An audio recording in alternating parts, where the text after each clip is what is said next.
scheming Germany plots to reverse Brexit and offer Britain new EU membership terms.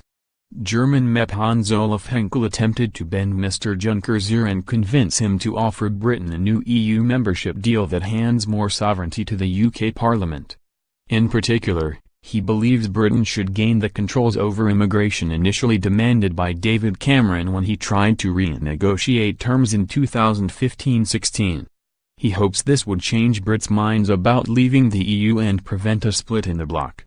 As they met in Strasbourg today, Mr. Henkel, who is backed by lobbying group New Deal for Britain, vowed to warn the EU Commission boss that Brexit will have huge economic impacts on the EU.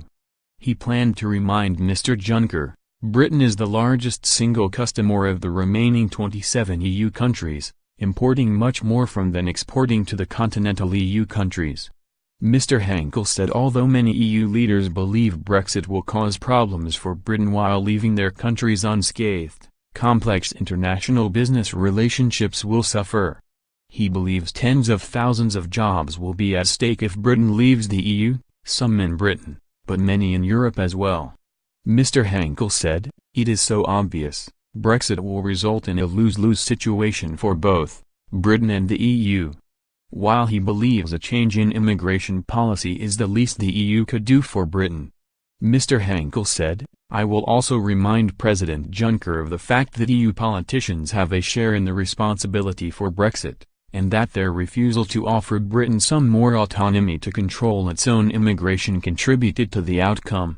He will meet with Mr. Juncker as a representative of a New Deal for Britain, a group supported by German industrialists and economists who believe Brexit could spell disaster for European businesses.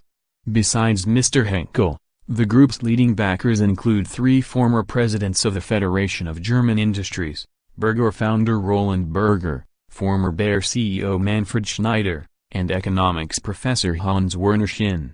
It is unclear if their proposals will sit well with Mr. Juncker, an arch-federalist who insists on freedom of movement and open borders.